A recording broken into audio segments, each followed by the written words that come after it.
ఏంట్రా మావా నువ్వు ఇలా తయారయ్యావు? ఎవడ్రా నువ్వు అచ్చం నాలాగే ఉన్నావు? నేను నీ అంతరాత్మనరా.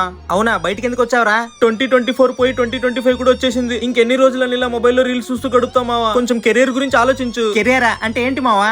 తగ్గించుకోరా, కొంచెం సీరియస్ గా ఆలోచించు. ఇలా సీరియస్ గా ఆలోచించే చాలా జాబులు ట్రై చేశాను రా. నేను చదివిన చదువుకి నేను చేసే జాబ్ కి అస్సలు సంబంధం లేదు. అందుకే ఇలా ఖాళీగా ఉండిపోయినలే. ఇలా ఖాళీగా ఉంటే బోర్ కొట్టుదా మావా? ఏదో ఒకటి చేయరా. చిన్నప్పటి నుంచి ఎవడన్నా ఏదైనా చేయనిచ్చాడరా? ఏదైనా పీకేద్దాం పొడి చేద్దాం అనుకుంటే స్కూలు ఇల్లు తప్ప ఎక్కడికేం పోనీలేదు. చదువు పోనీలే మావా. ఏదైనా స్పెషల్ స్కిల్స్ ఉంటాయి కదా, అవన్నీ ట్రై చేయొచ్చు కదా. స్పెషల్ స్కిల్స్ క్రికెట్ ఆడదాం అనుకుంటే మా బాబు ట్యూషన్ కి పంపించాడు. ఫుట్బాల్ ఆడదాం అనుకుంటే స్పెషల్ క్లాసులని దొబ్బెట్టారు. పోనీ కనీసం పాటలో డాన్స్ లో కవిత్వాలు రాద్దాం అనుకుంటే ఎగ్జామ్లు మార్కులు ఇంపార్టెంట్ అని అన్నారా? ఇంకా మనకు స్కిల్లు టాలెంట్లు ఎక్కడి నుంచి వస్తాయి? కనీసం ఓ డ్రీమ్ గోలు అని ఉంటుంది కదరా, దాని గురించి కష్టపడరా. డ్రీము గోలా ఏం ఆడుతున్నారా నువ్వు? ఇవన్నీ చేయాలంటే ఇల్లు వదిలేసి దూరంగా వెళ్ళాలి. ఫ్యామిలీ సపోర్ట్ ఉండాలి, ఫైనాన్షియల్ సపోర్ట్ ఉండాలి. ఇవి రెండు ఉన్నా గానీ మనం ఉన్న స్టేజ్ కి సక్సెస్ అవ్వాలంటే ఓ 10-25 పడుతుంది. కెరియర్ రమ్మావా, మరి ఏం చేయాలనుకుంటున్నావు? నెలకి 250 రూపాయలు రీఛార్జ్, 3 పూట్ల ఫుడ్, ఇంకా రీల్స్ చూసుకుంటూ లైఫ్ గడిపడమే కెరియర్ తొక్క.